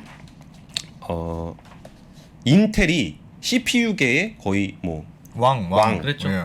그러다가 AMD는 좀 저가형인데 그냥 예, 뭐 맞아요. 쓸만한 예. 으로 갔다가 그 다음에는 이제 인텔한테 완전히 밀려서 AMD가 망한다. 예. 뭐 그러다가 예. 갑자기 우리 그 암드 주식을 가지고 계신 분들이 사랑하는 이제 리사수 네. 누님이 뭔가를 했는데 AMD가 획기적으로 개선이 돼서 그 데스크탑용 CPU에서는 인텔을 넘어서기도 했어요. 예. 그러면서 이렇게 점유율 표를 보면은 이렇게 돼 있던 게 완전 이렇게 붙어버려요. 예. 근데 이거를 그럼 AMD가 어떻게 해냈냐라는 것에 대해서 뭐 리사수 누님의 어마어마한 설계 능력과 뭐 예. 인텔이 뒤지거나 이런 식으로 설명을 하는 사람들도 있는데 몇몇 분들 얘기를 들어보니까 공정빨이다. 공정빨. 예. AMD는 TSMC의 7나노 공정을 이용해서 칩을 만들었고 거기 배정을 받았다. 거기다가 물건을 맡겼고 네. 인텔은 자기네가 7나노를 못하기 때문에 네. 14나노 자기들이 가지고 있는 14나노에다 칩을 만들었다. 아. 그러니까 그러니까 AMD의 7나노 버미어 제품이 나왔고 예. 인텔에서는 14나노 로켓 레이크를 썼는데 이 둘을 붙여보니까 설계를 아무리 잘하더라도 네. 이 공정상의 이점을 가진 AMD가 성능이 더 좋았다는 거예요. 그러면 여기서 팹리스 회사가 아무리 칩 설계를 잘하더라도 네. 이 공정에서 밀리면 이렇게 역전이 될 수가 있는 거예요. 아하. 그러면 그러니까 애플과 TSMC가 한 몸이라고 말씀드렸을 때 물론 애플의 스마트폰과 삼성전자의 스마트폰을 직접적으로 비교할 수는 없지만 예. 그 지난번에 애플이 M1 칩을 만들면서 네. 우리가 벤치마크 기준으로 전 세계에서 가장 성능이 좋은 반도체를 만들었어요. 예. 라고 자랑을 엄청 했어요. 실제로도 그랬고. 네. 그럼 여기서 반도체를 만드는 회사가 그렇게 많은데 스마트폰을 만드는 애플이 이 모든 회사들을 제치고 가장 좋은 성능의 반도체를 만들었어요. 예. 그러면 야 애플 정말 대단하네 라고 예. 보는 측면이 한 게 있고 예. 또 하나는 TSMC의 5나노를 애플이 가장 먼저 배정을 받아서 칩을 만들었어요. 가장 좋은 공정으로 가장 미세하게 만들었다. 효율 그쵸. 좋게. 예. 그러면 팹리스 회사가 자기의 최고의 반도체를 만들려면 이 파운드리 회사가 최고의 공정으로 이걸 만들어줘야 돼요. 그러네요. 둘이 이게 딱 맞아야 돼요. 네. 이게 인텔이 아무리 칩 설계를 잘하더라도 예. AMD와 TSMC가 7나노를 만들어 버리니까 반도체 성능에서 역전이 일어난 걸 보면 예. 이 첨단 반도체를 만들어야 되는 회사들 입장에서는 이 스케줄에 맞춰서 가장 정확하게 자기 물량을 적정한 시기에 만들어줄 수 있는 파운드리를 만들어주는 회사와 손을 잡아야 돼요. 예. 그래서 인텔에서 이번에 자신들이 이걸 다 포기하고 나서 파운드리를 포기하고 나서 지난달쯤에 인텔의 패커싱어 CEO가 대만에 간 적이 있었어요. 예. 그래서 그걸 보고서 다들 했던 얘기는 인텔이 다음 반도체는 TSMC에서 만들게 될 것이다. 그리고 그 공정은 3나노가 될 것이다. 네. 그리고 이거를 3나노 공정을 만들 때 투자비가 많이 들기 때문에 인텔은 TSMC에 어마어마한 기술 지원금을 내야 될 것이다. 네. 그리고 TSMC는 3나노의 인텔 제품을 만들게 되면 그리고 거기서 애플 제일 먼저 배정해 준다 그랬잖아요. 예. 그럼 애플이 3나노의 일부 정보를 가져가고 예. 그럼 인텔이 또 자기 돈까지 집어넣어서 TSMC의 3나노를 가져갔어요. 예. 그러면 AMD도 자기가 인텔하고 CPU로 경쟁을 해야 되는데 TSMC 3나노가 없어요. 그럼 삼성전자로 가야 되겠네. 그쵸. 그러면 여기서 삼성전자의 그 첫 번째 고객이 누가 될 것이냐라고 예. 할 때 AMD가 되지 않겠느냐라는 관측이 나오는 거예요. 그래서 우리가 여기서 뉴스를 살펴볼 때 그럼 우리가 삼성전자의 3나노는 어떻게 될 거라고 봐야 될까라고 생각해 본다면 아무래도 AMD가 되지 않을까. 그럼 AMD가 삼성전자에 수주했다. 삼성전자가 AMD에서 수주했다. 그런 게 나오면 뉴스를 기대할 수 있을 거라고 보는 거예요. 딱 맞춰 보면. 예. 그리고 또 하나는 그 3나노에서 그 통신칩 또 이제 인텔 애플이 SoC라 그래가지고 그 통으로 달려 있는 예. 그 칩을 그 TSMC에서 만들어서 거기를 꽉 채워버리면 같은 통신칩을 만드는 퀄컴은 어디로 가야 할까? 삼성전자. 그러면 여기서 또 주문을 내야 되는 엔비디아는 네. 어디로 가야 될까? 삼성전자. 라고 우리가 기대를 해보는 거예요. 예. 그럼 그 다음 뉴스가 이게 실제로 어떻게 됐는지를 보려면 이제 뉴스가 나오는 걸 봐야 되겠죠. 예. 근데 지금까지 나와 있는 상황을 보면 그렇다는 거고. 예. 그럼 요즘에 삼성전자가 수주를 했다라고 얘기하는 그런 칩들은 4나노 공정이에요. 지금은 예. 예. 그리고 이번에 뭐 CES라든지 거기서 발표하고 있는 그런 AMD의 칩 그리고 퀄컴이 발표했던 8세대 스냅드래곤 우리가 네. 최신 칩 갤럭시 S22에 들어갈 칩을 우리가 만들었습니다 여러분 하고 발표하는 그 칩은 4나노에서 만들어지는 거예요. 그 칩은 갤럭시 S22에 들어가는 칩이고 네. 어디서 만들어진 거라고요? 업체에 따라서 조금씩 이렇게 분리가 돼 있긴 해요. 이렇게 나눠서 주기도 하고 뭐 그렇게 돼 있기 네. 때문에 그러니까 뉴스플로우를 보시는 거예요. 4나노 그러니까 지금 팹리스 회사에서 얘기하는 통신칩 우리가 최신 거를 만들었습니다라고 예. 얘기하는 요 칩을 얘기하는 출시하는 출시 발표가 있고 예. 그 출시 발표하는 그 칩은 그 파운드리에 들어가는 그 뉴스와 연결이 되는 거고 예. 삼성이 얘기하는 3나노 얘기는 그 차차 세대 칩과 연결이 돼 있는 뉴스예요. 예. 그러니까 뉴스를 연결시켜 드리는 것들의 작업을 하는 거예요. 그러면 우리가 그럼 지금 우리가 기대할 수 있는 뉴스는 4나노에서 직접 생산하는 그런 칩을 사실은 수준은 아니에요. 예. 왜 수주가 아니라고 말씀을 드리냐면 이미 그 칩을 4나노에 맞게 설계를 할 때는 그 파운드리 업체와 이미 긴밀하게 협약을 하고 있어요. 우리가 몰라서 그렇지 예. 긴밀하게 우리가 칩 설계를 4나노 할 때 이렇게 만들 건데 네. 여기 디자인 하우스라고 이제 파운드리 회사하고 연결해 주는 그런 회사가 또 있거든요. 예. 그럼 그 디자인 하우스와 팹리스와 파운드리는 이미 물밑에서 그 작업을 하고 있어요. 우리가 이걸 다 만들어서 여기다 넘기면 바로 생산할 수 있게끔 하는 작업이 이미 이루어지고 있고 예. 그럼 우리가 뭐 최근에 나왔던 4나노의 AMD 물량을 수주했습니다라는 뉴스가 지금 나오는 거지만 그 작업이 이루어진 거는 이미 AMD가 4나노 관련된 칩을 만들고 있었던 몇 년 전부터 예. 함께 작업을 하고 있는 그런 뉴스가 되는 거예요. 예. 그리고 3나노는 또 이제 그런 식의 뉴스가 발생을 하게 되고 그럼 그 후년 그 후후년 그렇게 뉴스가 흘러가게 돼요. 그래서 우리가 봐야 되는 부분들은 이런 거다라는 거고 사실 뭐 UMC라든지 글로벌 파운드리 같은 경우에 이제 수주하는 금액들을 보면은 예. 잠깐 지금 써놓은 거 보여드리면은 TSMC가 1,000억 달러 여기서 조금 더 올라갔어요. 네. 요 대만과 일본, 미국의 펩건설, 삼성전자 170조, 그러니까 100조 단위잖아요, 다. 네. UMC는 대만의 36억 달러, 글로벌 파운드리 60억 달러, 뭐 이 정도예요. 그러니까 이거 사이즈가 다르잖아요. 그러니까 여기는 이미 포기한 거예요. 아 밑에는 억 단위고 위엔 조 단위네요. 100조 100조 이상. 단위, 뭐 조 단위, 뭐 네. 10조 단위, 뭐 이렇게 되는 그 정도 레벨로 움직이고 있는 걸로 봐서는 여전히 TSMC와 삼성전자가 이 선단 공정을 둘러싼 팹리스와 파운드리 분야의 그 접점에서 경쟁을 하고 있다라는 말씀을 드리는 거고. 근데 이런 것도 되게 재밌어요. 만약에 그러니까 이거는 만약인데 네. AMD가 3나노를 삼성전자에 맡기고 네. 인텔이 TSMC에 3나노를 맡겼는데 네. 삼성이 만약에 3나노를 잘 못한다. 그러면 AMD도 같이 골로 가는 겁니다. 아 같이 그렇게 아니 그냥 예를 들어 삼성전자 안 하고 난 그럼 TSMC로 갈래 하면 안 돼요? 그게 안 된다는 그거 말씀을 드렸던 게 예. 처음 칩을 개발할 때 이 칩을 개발해서 저쪽에서 생산할 수 있게끔 협력 사업을 계속해요. 그래서 그거를 최적화를 해서 딱 만들어내는 게 있고 그게 몇 년이 걸리는 작업이다. 예. 거기에 더해서 그러면 좀 남는 그 좀 공장 없냐? 네. 남는 공장 없습니다 지금. 야 그러면은 삼성전자를 맡기기로 하는 게 아니 삼성전자가 파운드리 안 했으면 어떡할 뻔했어요? 그러니까요. 되게 아주 전략적인 선택이어야 되네요. 우리는 삼성이랑 간다 하는 전략적인 선택이어야지만 가능한 의사결정이네요. 아니 예를 들면 제가 AMD다. 그러면 가장 안전한 방법이 뭐 물론 저 삼성 좋아집니다만 TSMC가 일단 검증된 회사고 예. 난 웬만하면 TSMC랑 할래. 맞아요. 회사 망하는 것보다 낫지. 네. 그러니까 지금까지 TSMC의 아성을 삼성전자가 뚫지 못할 거라고 얘기했던 이유가 바로 그거예요. 그러니까 TSMC가 잘하기도 하고 경험도 많고 예. 거기에 반도체 서플라이 체인들이 굉장히 잘 돼 있기 때문에 네. 굉장히 안정적으로 잘 만들고 있었고 예. 예전에 엔비디아 같은 경우는 삼성에다가 GPU를 맡겼다가 다시 TSMC로 옮겨간 적도 있어요.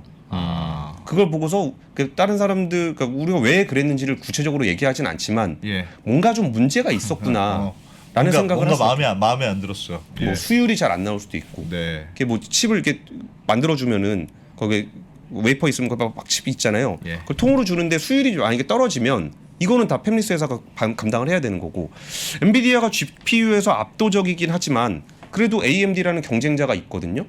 근데 만약에 GPU 그 차세대 GPU 개발했는데 파운드리에서 잘 못 만들어줬어. 네. 그 사이에 AMD가 치고 올라와. 그럼 이러면 낭패지. 잘못하면 골로 가는 거예요. 예. 그 반도체는 굉장히 규격화되어 있는 제품이기 때문에 이 성능과 가격 면에서 차이가 나면 또 B2B 비즈니스거든요. 한쪽으로 다 가요. 아무도 선택을 안 해버리는구나. 그냥 그쵸. 경쟁 여류에 들어가면. 예. 그러니까 인텔의 서버용 CPU 같은 경우는 여전히 98%가 인텔 걸 써요. 거의 혼자 다 이기는 게임이거든요. 네. 근데 거기서 그 14나노냐 7나노냐 그거 하나 때문에 AMD가 데스크탑에서 인텔을 잡아먹은 사건까지 벌어졌으니 예. 이 차세대 반도체를 둘러싼 경쟁은 거의 진짜 전 세계의 탑5 안에 드는 빅테크 기업들이 목숨 걸고 덤비는 게임이 돼요. 그렇네요. 그래서 우리가 이 파운드리 산업에 대해서 이런 식으로 좀 보시면 네. 재밌을 것 같아요. 그 삼성전자가 만약 안 했다면 TSMC가 증설을 했을까요?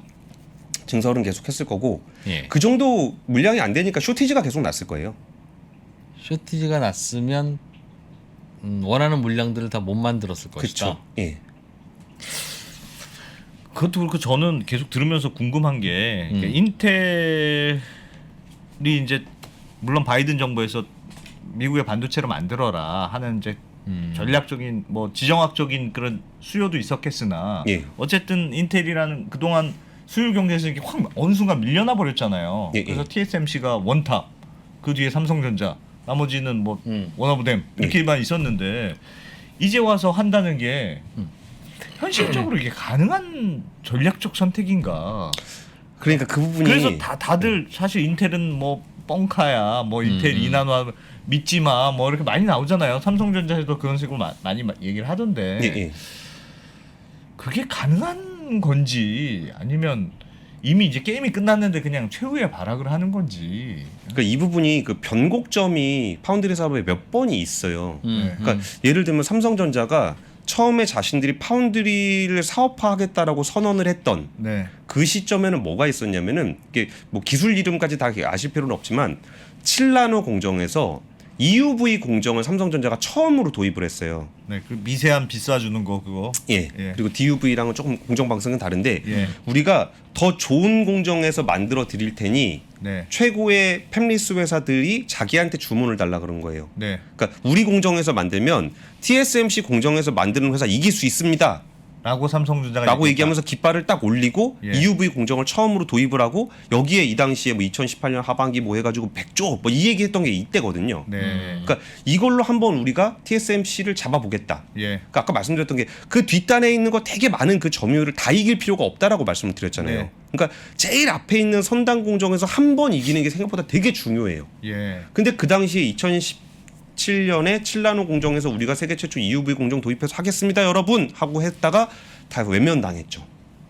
그때 왜 외면당했어요? 그러니까 아까 말씀드렸던 그런 수많은 이유들, 이렇게 파트너십을 맺어가지고 막 안정적인 하는데 수율을 내가 내줘야 되고, 혹시 선택했다가 이게 망하면 나는 큰일 나는데. 그렇죠. 그러니까 그런 일들이 생기니까 다 이제 그 업체들이 그냥 DUV라도 나는 7나노 TSMC 갈래. 네. 그러다 보니까 삼성전자는 그걸 건너뛰게 되고. 아하. 그럼 이게 엄청나게 돈 들여서 해놨는데 네. 이거 건너뛰면은 그 손실을 다 떠안아야 되는 거거든요. 네. 그러니까 삼성전자 안에서 그 메모리와 파운드리 분야의 그 약간 미묘한 신경전이 벌어지는 이유가 예. 메모리가 힘들게 돈 벌어가지고 파운드리 갖다 줬는데 니네가 한 게 뭐 있냐? 아하. 라고 얘기가 나오면서 이런 부분에 대한 갈등 구조가 있어요. 예. 근데 이 부분에 대해서 그러면 이제 5나노에서 4나노, 3나노 가는 거에 TSMC도 쉽지 않았어요. 네. 그러니까 이 애플한테 우리가 다음 공정에서 4나노로 만들어 드릴게요. 3나노로 만들어 드릴게요 했다가 못 했어요.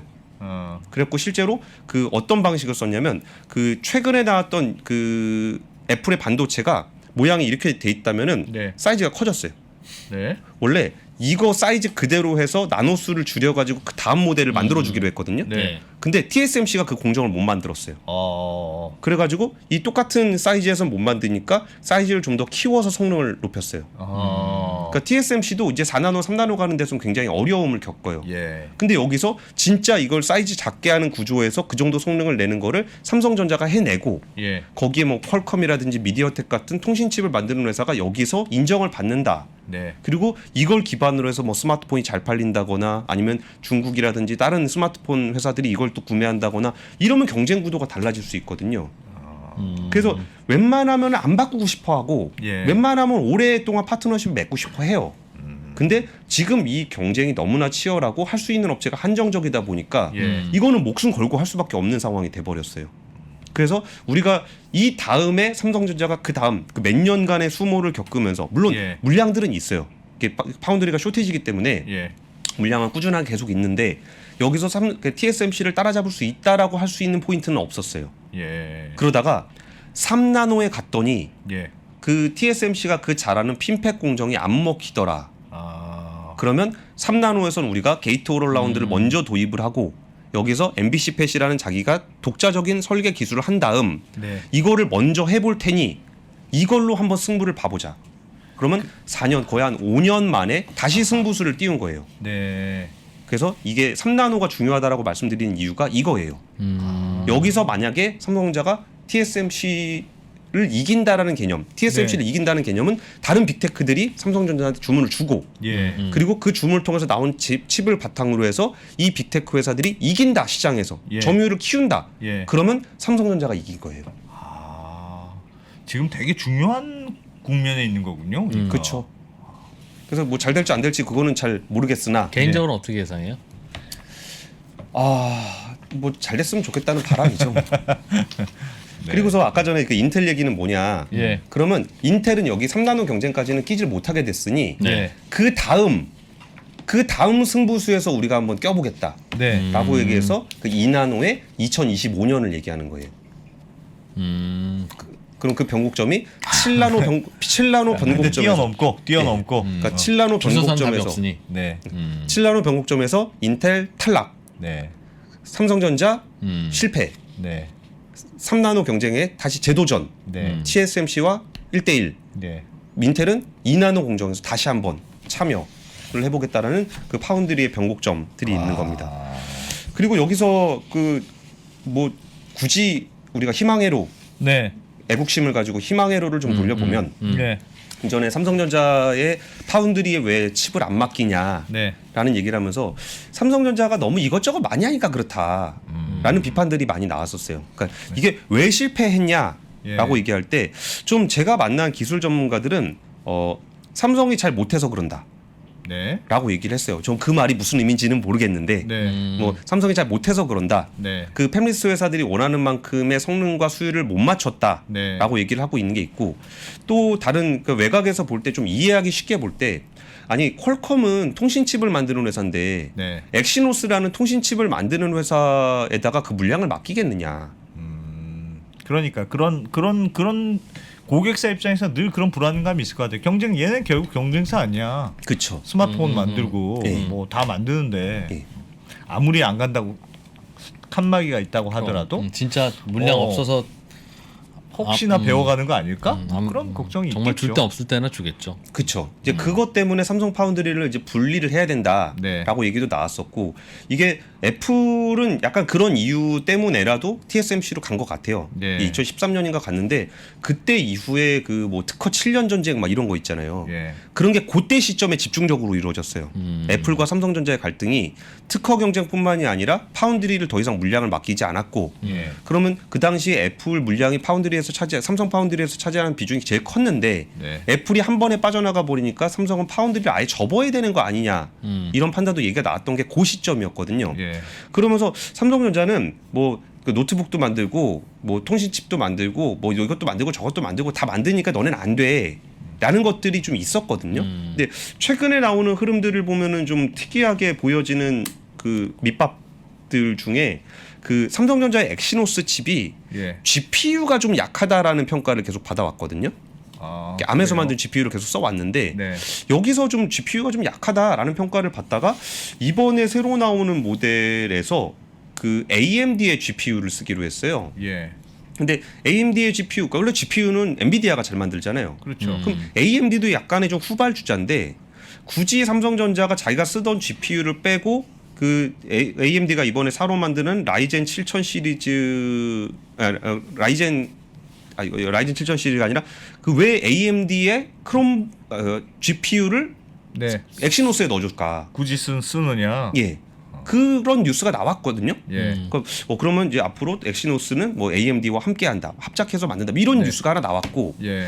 그 다른 뉴스에는 AMD가 올해 하반기에 라이젠 7000 시리즈를 내놓는데 이게 삼성전자 5나노 공정에서 만든다.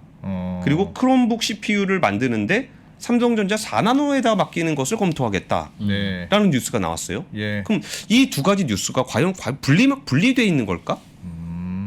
이전에는 삼성전자가 이것저것 비즈니스를 많이 하는 것이 단점이라고 얘기를 했는데 네. 이 집중적으로 이 전환호에서 굉장히 치열한 경쟁이 이루어지고 있는 시점에 갑자기 GPU를 바꿨는데 고객사로 유력한 AMD가 들어온단 말이에요. 네. 그럼 이거를 그냥 단순하게 좋으니까 좋은 게 좋은 거 아니겠느냐라고 볼까 할까?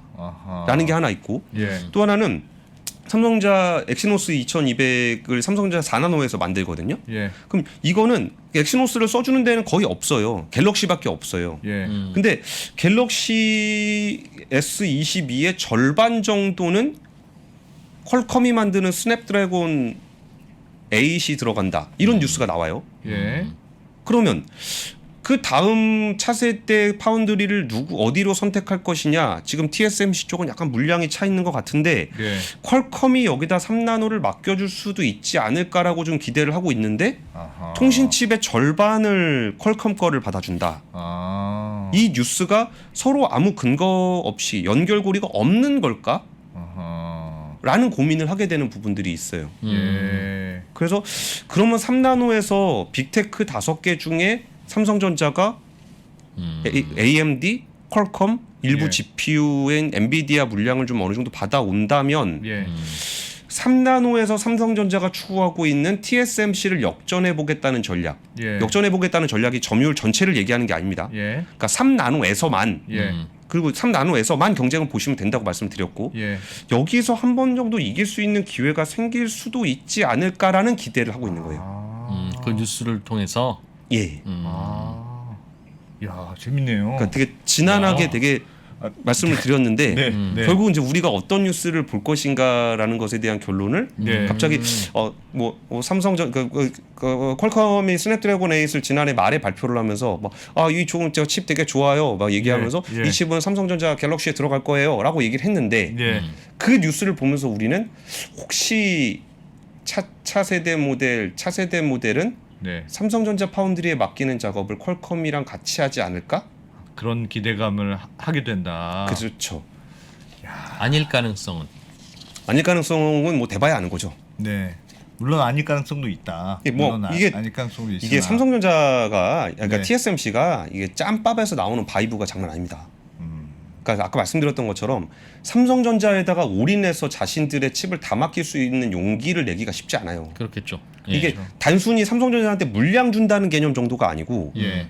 아예 이 칩 경쟁에서 뒤로 확 뒤쳐져 버릴 수 있는 사운을 걸고 하는 경쟁이잖아요. 그렇죠. 근데 지금까지 안정되게 해왔던 TSMC 말고 삼성전자에다가 이 자기의 운명을 맡긴다. 심지어 3나노는 한 번도 해본 적도 없는데 여기서 한 번도 해본 적도 없는 게이트 올어라운드 방식을 해보겠다. 네. 근데 여기서 TSMC는 우리는 아직 좀 아닌 것 같아. 좀 하반기로 미룰 거야라고 얘기를 해놓은 상황이고 예. 갑자기 인텔 그 전에 안 그래도 공장 확보하는 캐파 확보하기가 되게 어려웠는데 예. 자기 캐파 쓰고 있던 인텔이 갑자기 3나노에 치고 들어와서 패캐싱어가 와가지고 대만의 TSMC한테 돈 밀어넣으면서 3나노 우리 거라고 해서 여기서 예. 선점을 하는 것으로 보이는 분위기가 나오고 있을 때 AMD, 퀄컴, 엔비디아와 같은 빅테크 플레이어들이 어디와 어떤 네. 것들을 할 것이냐라는 것들에 대한 기대감이 좀 커지게. TSMC는 어디 거 만들어 줄 건지는 어떤 순서로 정합니까? 일단은 지금까지 해왔던 방식들을 보면 애플한테 유리하게 해준 게 너무 많아요.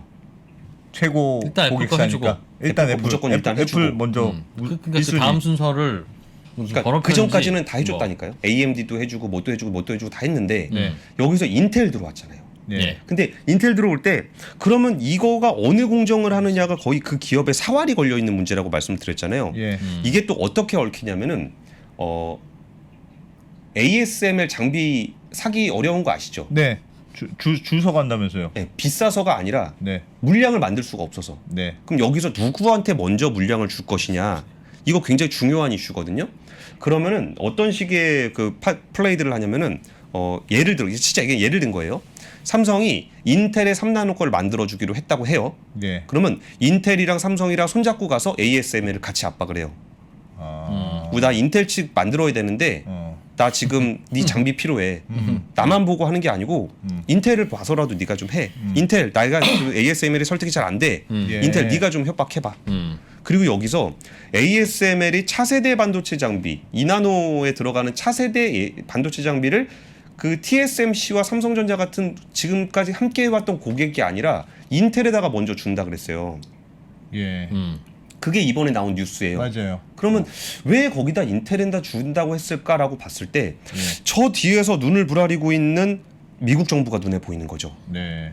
그럼 여기서 물량 확보를 누가 할 것이냐, 예. 공정을 누가 가져갈 것이냐, 예. 누구와 누가 파트너십을 맺을 거냐가 정말 글로벌한 반도체 패권을 가지고 경쟁하고 있는 파운드리, 팹리스, 뭐 미국 정부를 비롯한 이 진짜 힘세대는 사람들이 다 달라붙어요. 거기서 장비 하나 구매할 때도 다 달라붙어 갖고 힘싸움을 하고 예. 파운드리 선정하는 것도 그렇고 예. 여기서 팹리스와 손잡는 것도 그렇고 이 부분들이 정말 치열하게 경쟁이 되고 있는 거죠. 그리고 이거에 맞춰서 인텔은 미국과 유럽에다가 반도체 공정을 짓는데 1,000억 달러를 투자를 하기로 했고, 그리고 삼성 같은 경우에 이제 3나노 공정이 들어갈 것으로 보이는 그 오하이오주 인근의 콜롬비아 인근의 신규 반도체 공장 설립 네. 관련한 얘기들을 하고 있고, 이 공장들을 설립을 하는 것이 그 3나노 쪽으로 가게 된다면 뭐 미국에 있는 회사들을 염두에 둔 거 아닐까? 그러면 그 회사들과 함께 하려면 네. ASML에 대해서 또 동반 함께 장비에 대한 지원을 받지 않을까라는 기대감들이 함께 모여서 지금 그 다음 반도체 전쟁을 준비를 하고 있습니다. 그럼 TSMC와 삼성전자와 인텔만 해도 다 투자 규모가 발표됐잖아요. 예. 그 투자가 다 되고 나면 공급 과잉은 아닙니까? 그거랑 별개로 아까 말씀드렸던 것처럼 투자를 해서 선단 공정을 통해서 치비를 하나 해서 한 세대 동안 얼마나 돈을 많이 벌었느냐를 가지고 그 다음 세대에 투자를 해요. 그러면 우리한테 필요한 캐파, 첨단 반도체 공정에서 필요한 캐파는 그냥 공장 가동률 남아 있는 그 영역이 아니라 예. 그 다음 캐파가 필요해요. 그럼 그 다음 캐파를 만들 수 있는 건 결국 빅테크와 협업을 통해서 빅테크가 칩을 많이 팔아야 되고 예. 거기서 파운드리가 돈을 많이 벌어야 되고 예. 그러면 쇼티지가 날 거냐 안 날 거냐는 지금 얘기하는 게 별 의미가 없어요. 왜냐하면 이걸 가지고 팔아서 그 다음 공정을 또 만들어야 되니까. 선단 공정을 하는 첨단 반도체 기업들은 그 뒤에 공장에서 공장 캐펙스 여유가 얼마나 있는지를 신경 쓰지 않아요. 네. 왜냐하면 제일 앞서가는 공정을 해야 되니까. 왜? 그거를 못하면 자기가 죽어요. 물론 여기 캐페가 한 칸씩 앞으로 옮겨가게 되면 네. 뒤에가 조금씩 남는 건 있죠. 예. 그러니까 뒤에 뭐 차량용 반도체라든지 뭐 DDI 디스플레이 칩이라든지 이런 것들은 조금씩 그 캐파의 여유가 생길 수는 있는데 이 그 첨단 반도체 영역에서의 그 캐파의 쇼티지는 그 사실 아까 말씀드렸던 것처럼 고객도 몇 개 없기 때문에 만약 공장 가동률이 만약에 끝까지 안 돌아간다. 네. 그럼 파운드리 회사도 큰일 납니다. 그래서 캐파가 남는 거는 뒷단에는 남을 수도 있지만 앞단은 항상 이런 목숨을 건 경쟁이 이어질 것이다. 그리고 그 뉴스들이 삼성전자가 상반기에 3나노를 한다고 했는데 이거를 파트너십을 맺는 게 바로 뉴스가 나올지는 모르겠으나 네. 그 작업들이 상반기 중엔 이루어질 것이고 그걸 지켜보면서 TSMC가 하반기 3나노를 준비하고 있다. 알겠습니다. 네. 나는 그냥 들을만하지 않으세요?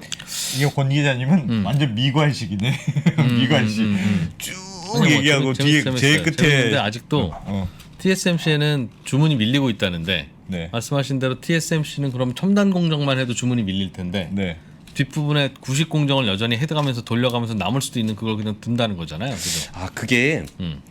안 남아요. 캐파가 삼성전자가 밀린다고 해서 삼성전자 캐파가 남는다고 생각하시는 분들이 꽤 많더라고요. 네. 안 남습니다. 다 돌아가요.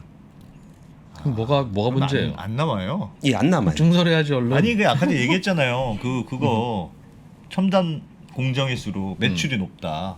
첨단 공정별로 매출이 하니까 예.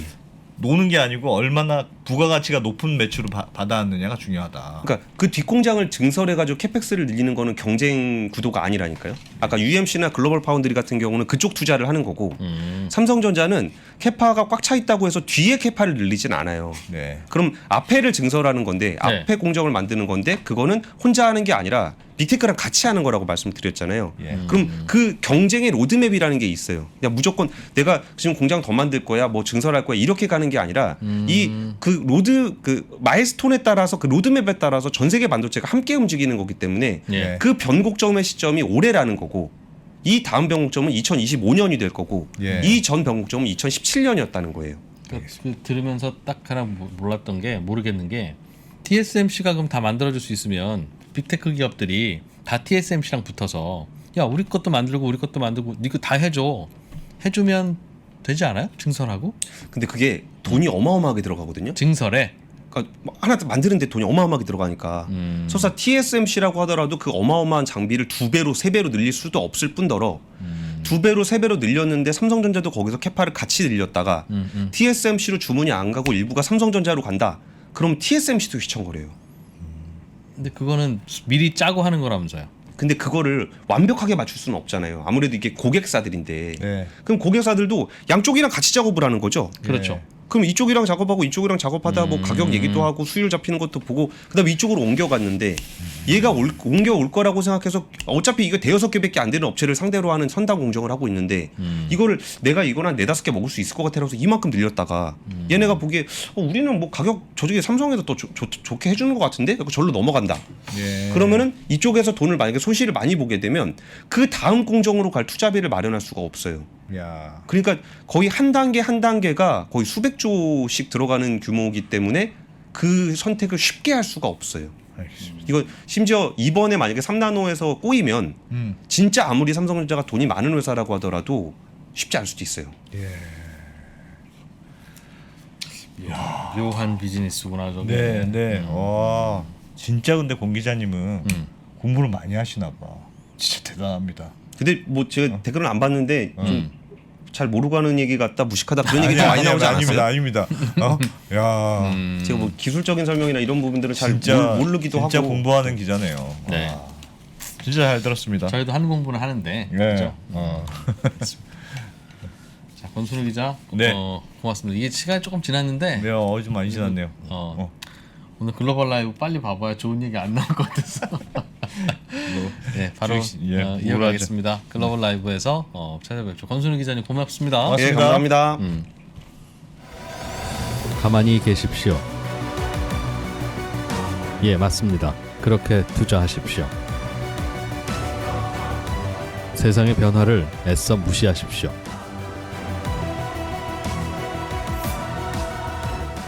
이전의 방식으로 세상을 볼 수가 없어진 겁니다. 당신이 잠자는 동안 누군가는 수익을 지키고 예전엔 답이 있었으니까 그냥 그대로 하면 되지만 이제는 구조를 스스로 짜셔야 됩니다. 누군가는 새롭게 나아갈 것입니다.